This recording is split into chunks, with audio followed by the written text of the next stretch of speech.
جلالہ لا الہ الا اللہ الا اللہ الا اللہ اللہ جل جلالہ اللہ جل جلالہ سبحان اللہ و بحمدہ سبحان اللہ العظیم۔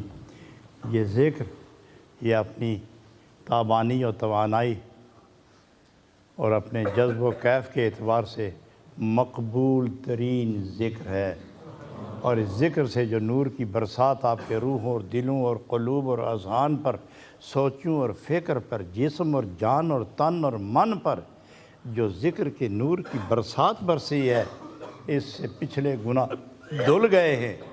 آئندہ اپنے دل کی تختی کو گناہ سے بچا کے رکھنا اور ذکر کی کیفیت جاری رکھنا۔ جس طرح قالین گندہ ہو جائے تو ہوور چلاتے ہیں آپ، اس طرح دل میلا ہو جائے تو نور کا ہوور یہ اللہ کا ورد جاری رکھو، تاکہ دل کا آئینہ صاف رہے اور سینہ بے کینہ رہے، زبان ذاکر رہے، آنکھوں میں آنسو رہیں، سجدے پیشانیوں میں تڑپتے رہیں، دل میں جلوے ابلتے رہیں۔ دعا آمین الحمدللہ رب العالمین والصلاة والسلام علی رسولہ محمد وآلہ وصحبہ اجمعین۔ الہ العالمین آج کی اس محفل کو اپنی بارگاہ میں نبی اکرم رؤوف الرحیم صلی اللہ علیہ وسلم کے طفیل قبول فرما لے اور سب کے سینے دل دماغ روشن فرما۔ جہاں جہاں تک نور ٹی وی دیکھنے والے لوگ ہیں، جہاں تک یہ آواز پہنچ رہی ہے، سب کے سینوں پر نور کی بارش کر دے، سب کے دماغ اور دل کملی والے کے قدموں میں پہنچا دے۔ الہی جسم جہاں ہو لیکن روح کی توانائیاں نبی پاک کے قدموں کے اندر لپٹی ہوئی ہوں، دل جسم نبی پاک کے انوار، نبی پاک کی اداؤں کے نور سے مزین فرما، اور اپنے پیارے لذیذ عزیز لطیف مقبول سجدوں کی سوغات نصیب فرما۔ الہ العالمین قیام مقبول عطا فرما، رکوع مقبول عطا فرما، سجدہ محبوب اور مقبول عطا فرما۔ الہی بیماروں کو شفا عطا فرما، پریشان حالوں کی پریشانیاں دور فرما، بے روزگاروں کے روزگار وسیع فرما، بے روزگاروں کو روزگار وسیع تر عطا فرما۔ الہی جن گھروں میں پریشانیاں، اختلاف، جھگڑے، رنج و غم پریشانی ہے، اپنے نبی کے کرم اور اس ذکر کی برکت سے ان گھروں پر سکون کی چادر تان دے۔ الہی جو بچے اور بچیاں آزاد خیال ہو کر والدین کے لیے پریشانی کا باعث بنے ہوئے ہیں، ان کے دلوں کو اپنی طرف پھیر کر والدین کے سکون کی بنیاد بنا دے۔ الہی لا اولادوں کو صالح نیک اولاد عطا فرما، اور اولاد والوں کو اولاد کی پریشانیوں سے بچا۔ ہم سب کے پچھلے گناہ معاف فرما، آنے والی زندگی اپنی یاد و محبت اور نبی پاک کی سچی غلامی اور نسبت والی نصیب فرما، صالحین کی صحبت عطا فرما۔ الہ العالمین اپنے دوستوں کی معیت عطا فرما، اپنے دوستوں کی دوستی عطا فرما، اپنے دوستوں کی غلامی عطا فرما، اولیاء اللہ کی معیت و صحبت کا فیض نصیب فرما۔ ربنا تقبل منا انک انت السمیع العلیم وتب علینا انک انت التواب الرحیم۔